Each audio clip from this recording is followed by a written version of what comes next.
बात बोलो बोल बोल बोलना सेंसेशन खत्म हो गई है क्या क्या हो गया चाइना में सेंसेशन खत्म हो सर गई सर है सर सर मेरी बजाय की है माँ से निकलने के बाद लवड़े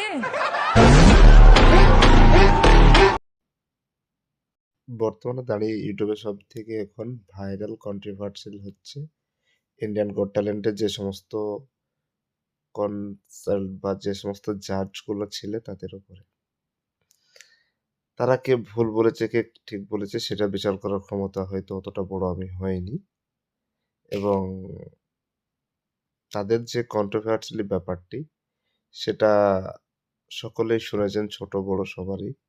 হয়তো কারো খারাপ লেগেছে, কারো ভালো লেগেছে এবং এটাকে নিয়ে অনেকেই হয়তো অনেকের মতোই আলোচনা করছেন বা বলছেন। কিন্তু বর্তমানে যে পরিস্থিতি আছে সেই পরিস্থিতির উপর দাঁড়িয়ে কিছু জিনিসকে সরকার কনভার্ট করার জন্যে এই নিউজগুলোকে বেশি বেশি এদিক ওদিক করছে। বর্তমান নিউজ যে চ্যানেলগুলো রয়েছে তারা তো এটাকে নিয়ে বেশ এদিক ওদিক করা বা বেশ মেন টপিক তাদের হয়ে দাঁড়িয়েছে এই যে ইউটিউবারদের শোটাকে নিয়ে। দেশের বর্তমান যে অবস্থা সেইগুলো নিয়ে তো তাদের কথা বলার কোনো টাইম নেই। তাই এই সমস্ত কিছু জিনিসগুলোকে তুলে মানুষকে কনফিউজ করা যায় সেইটা নিয়ে। বর্তমানে দিল্লি স্টেশনের ওপরে যে সমস্ত অ্যাক্সিডেন্ট সেই অ্যাক্সিডেন্টের কথা না বলে এবং বর্তমানে আরও যে ছোটোখাটো বিল আসছে সেইগুলোর কথা না বলে ছোট জিনিসগুলোকে তুলে মানুষের মধ্যে এমনভাবে বিষ ঢালা হচ্ছে যাতে মানুষ এইগুলাতে মেতে থাকে। কিন্তু আসল যে বিষয়টি সেটাকে কেউ যাতে লক্ষ্য না করে।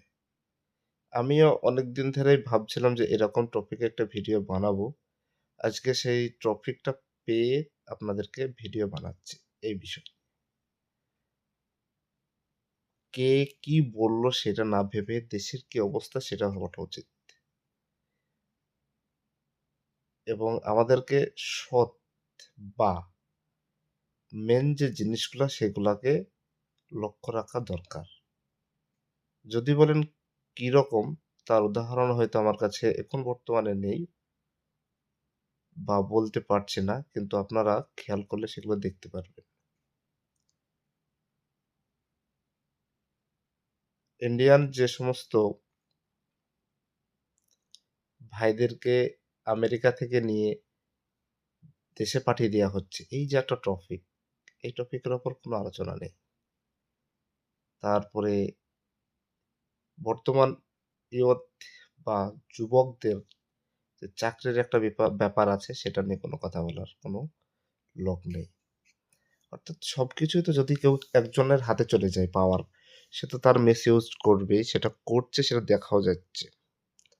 বর্তমানে দিল্লির যে ভোট বা ভোটিং ব্যবস্থা বা ভোটের যে রেজাল্ট হলো তার পিছনে কি কারণ বা সেই সমস্ত জিনিসগুলো নিয়ে বেশি চর্চা হচ্ছে।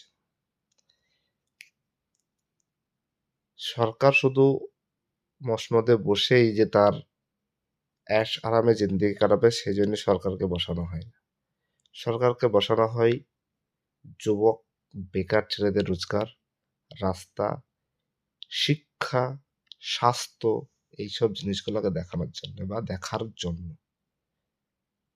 বর্তমান যে সরকার রাজ্য বা সেন্টারে রয়েছে তাদের কি মোটিভ আমরা জানি না, কিন্তু এই জিনিসগুলোকে আমরা খুব কম পরিমাণে দেখতে পাচ্ছি। এই সমস্ত ইউটিউবারদের যে কন্ট্রোভার্সিয়াল গুলা দিয়ে বা মানুষকে বুঝিয়ে রাখছে এইগুলো কিন্তু বেশি দিনকার না। তাছাড়াও বাংলাদেশ নিউজ নিয়ে বেশ নিউজের চ্যানেলগুলি খুব বেশি মানে হাইপ বা গুজব ছড়াচ্ছে সেটাও একটা জানি। এগুলাকে কন্ট্রোল করাটা অবশ্যই দরকার। ভালো থাকবেন, সুস্থ থাকবেন। দেখা হবে পরবর্তী কোনো একটি ভিডিও নিয়ে।